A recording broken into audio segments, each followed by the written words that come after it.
Kontraksi otot terjadi ketika filamen aktin tipis dan filamen miosin tebal saling bergesekan. Tipe-tipe kontraksi otot yang mungkin terjadi, yang pertama yaitu kontraksi konsentrik. Tipe kontraksi yang satu ini biasanya terjadi saat otot digunakan untuk mengangkat atau memindahkan sebuah benda. Saat itu kontraksi dimulai dengan timbulnya ketegangan pada otot yang membuatnya memendek. Baru setelah itu, otot cukup kuat untuk mengangkat beban tersebut. Tipe ini termasuk kontraksi otot yang paling sering terjadi. Pada mekanisme kontraksi otot ini, gaya yang selalu dihasilkan selalu kurang dari kekuatan maksimum otot. Ketika kekuatan yang dibutuhkan otot untuk mengangkat benda berkurang, kecepatan kontraksi justru meningkat. Hal ini terjadi hingga otot berhasil mencapai kecepatan kontraksi paling maksimum. Yang kedua, kontraksi eksentrik. Tipe berikut disebut dengan kontraksi eksentrik, yaitu gerakan otot yang memanjang atau meregang. Mekanisme kerja otot pada saat kontraksi ini terjadi adalah serabut otot akan meregang akibat kekuatan dari luar otot yang lebih besar dari yang dapat dihasilkan oleh otot itu sendiri. Ada dua hal yang kita perlu ingat mengenai mekanisme kerja otot pada kontraksi eksentrik ini. Pertama, tekanan yang dihasilkan oleh kontraksi ini sangat tinggi jika dibandingkan dengan kekuatan maksimum otot. Salah satu contoh dari kontraksi eksentrik adalah saat kita hendak meletakkan benda di bawah secara perlahan. Kontraksi eksentrik terjadi karena fleksor lengan harus aktif untuk mengontrol jatuhnya benda. Ini artinya kita bisa saja meletakkan barang yang sangat berat meski tidak mampu mengangkatnya. Kedua, ketegangan otot yang dihasilkan tidak bergantung pada kecepatan otot saat memanjang. Artinya, otot rangka yang dapat menahan gaya yang dihasilkan saat otot memanjang. Jika sedang melakukan latihan kekuatan dengan menggunakan dumbbell, kontraksi ini akan terjadi saat kita menurunkan dumbbell dari bahu ke arah yang sejajar dengan paha di depan. Kita mungkin bisa merasakan otot memanjang pada saat itu. Yang ketiga itu kontraksi isometrik. Untuk tipe kontraksi otot yang satu ini juga dikenal sebagai kontraksi yang statis. Pasalnya, tidak seperti tipe-tipe kontraksi sebelumnya. Otot tidak memendek atau memanjang dan tetap pada panjangnya seperti pada kondisi normal. Contohnya, terjadi kontraksi isometrik adalah sedang membawa benda di hadapan kita. Pada saat itu, dari beban yang kita bawa akan tertarik ke bawah. Namun, tangan dan lengan kita akan melawan dengan kekuatan yang sama besarnya ke arah atas.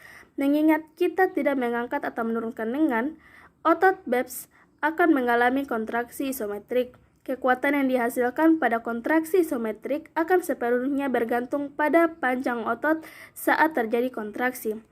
Tahapan mekanisme kerja otot. Setelah memahami berbagai tipe kontraksi otot yang mungkin terjadi sekaligus mempelajari mekanisme terjadi kontraksi, kini saatnya memahami tahapan mekanisme kerja otot. Berikut ini adalah gambaran umum mekanisme kerja otot yang perlu kita ketahui. Yang pertama, yaitu otot menerima rangsangan dari sistem saraf pusat. Seperti yang sempat tersinggung sebelumnya, mekanisme kerja otot dimulai dengan adanya sinyal atau rangsangan yang menyebabkan timbulnya kontraksi. Ya, sinyal atau rangsangan ini berasal dari sistem saraf pusat yang terjadi akibat aktivitas otak atau tulang belakang. 2. Rangsangan dari otak menyebabkan reaksi kimia. Sinyal tersebut akan diterima oleh zat kimia yang disebut dengan asetilkolin. Zat kimia ini yang akan menyebabkan berbagai reaksi kimia pada otot. Salah satunya adalah pembebasan ion Ca2 atau kalsium dari retikulum sarkoplasma.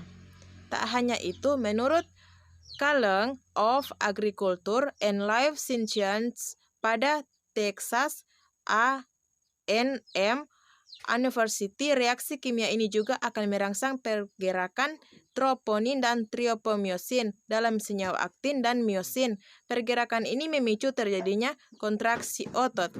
3. Proses melemasnya otot. Tahap mekanisme bekerja otot selanjutnya adalah proses melemasnya otot setelah rangsangan atau sinyal sudah tidak dikirimkan lagi oleh sistem saraf pusat. Pada saat itu, reaksi kimia yang terjadi karena adanya rangsangan kembali seperti saat normal.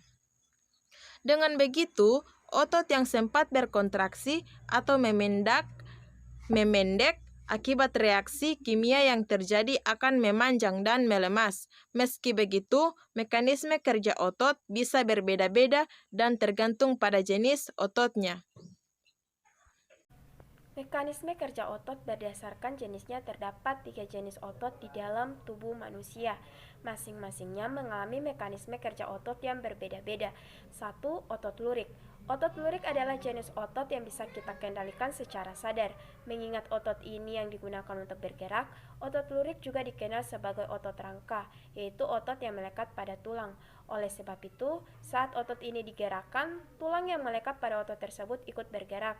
Otot dan tulang ini diikat oleh tendon yang akan ikut bergerak saat otot mengalami kontraksi.